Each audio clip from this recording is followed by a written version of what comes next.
Well, hello, my name is Christopher Scott, and I'm a small groups pastor of a local church. And in this video, I'm going to give you a 5-minute introduction to the book of Ruth. This is a 4-chapter book that is amazing and that I hope you will find beneficial as you read or maybe even study in a small group. So in this 5-minute introduction video, I'm going to cover 6 main things. I'm going to talk about the author of the book of Ruth, the audience it was written to, the date of the book, likely when it was written, as well as when the events inside the book take place.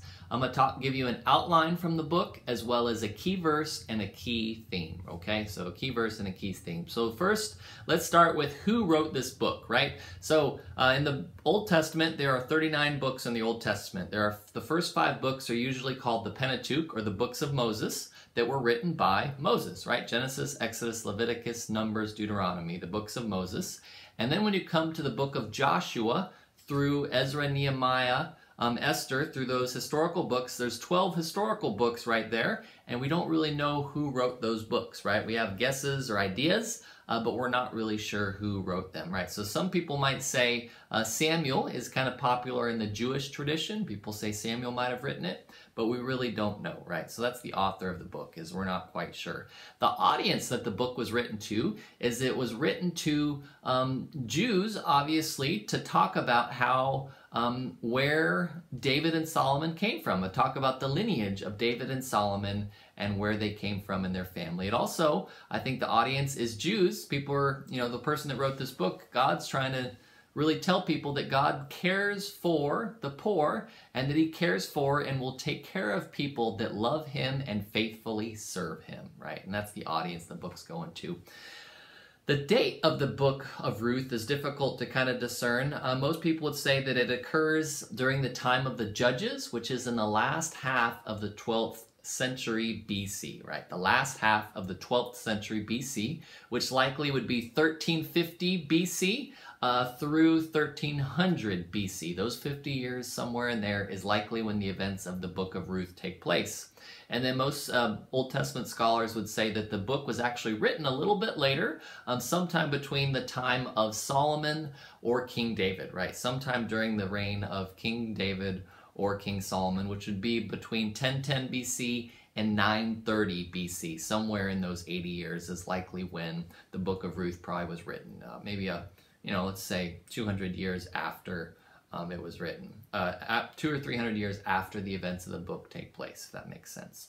An outline that I really like for the book of Ruth that Warren Wiersbe gives in his commentary titled Be Committed, he outlines each chapter and gives it a heading, and I like it. He uses the S's, right? So he talks about chapter 1 covers sorrow, Ruth weeping. Chapter 2, service, Ruth working. Chapter 3, submission, Ruth waiting. Chapter 4, satisfaction, Ruth wedding. She gets married, right? So sorrow, service, submission, and satisfaction. And that's the commentary that Warren Wiersbe gives in his, and that's the outline that Warren Wiersbe gives in his commentary, okay? Warren Wiersbe also gives a key verse of the book, which is Ruth chapter 2, verse 12, right? Ruth chapter 2, verse 12 says, "May the Lord, the God of Israel, under whose wings you have come to take refuge, reward you fully for what you have done." That is Boaz talking to Ruth. He says, "May the Lord, the God of Israel, under whose wings you have come to take refuge, reward you fully for what you have done." That's what is a key verse to the book. And a key theme to the book is how God providentially guides and blesses all who trust him, right? God providentially blesses and rewards all who trust and follow him, okay? So a couple other fun facts about Ruth is Ruth was the grandmother of King David, right? That's part of the audience it was written to, was to talk about David and Solomon's family lineage.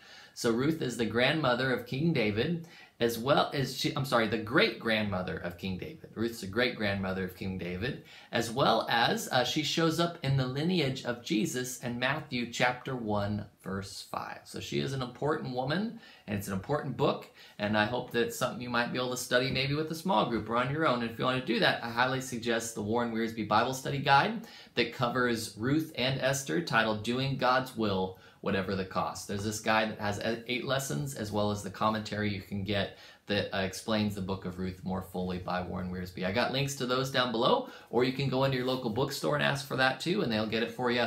But I do have some links below to Amazon that are affiliate links, so whatever you purchase from Amazon using those links, I do get a small commission, okay? So thanks for watching. I hope this was a helpful video for you to introduce the book of Ruth for you to study and learn and grow from in God's Word. If you want to subscribe to my channel and get updates on future videos, you can subscribe up there. I have an introduction video there on how to use the Warren Wiersbe Bible Study Guide. So if that's something you want to use for the book of Ruth, you can hit up there and learn more there. If you want to find other 5-minute introductions to books of the Bible, I got those over there. Or maybe some facilitator tips on how to facilitate a small group. I got some of those videos over there. Thanks for watching, and I hope to catch you again soon on another video.